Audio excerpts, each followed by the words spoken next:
من أسبوعين لأسبوع هي فترة حضانة جدري القرود بالجسم والمعروف باسم الإمبوكس، وبتظهر أعراضه على مرحلتين. المرحلة الأولى بتظهر الأعراض خلال 5 أيام بس.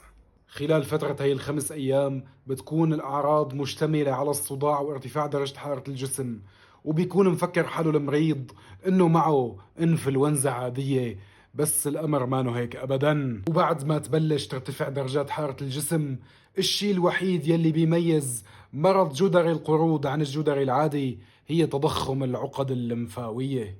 وبنهاية الأسبوع الأول، يعني ابتداء من اليوم السابع، بتبلش المرحلة الثانية وببلش الطفح الجلدي يطلع. هذا الطفح الجلدي ما حيترك لك ولا شبر من جسمك إلا حيصيبك. حيبلش بوجهك وحيطلع بجبينك وحيطلع كمان بالأعضاء التناسلية وبالإيدين وبالرجلين.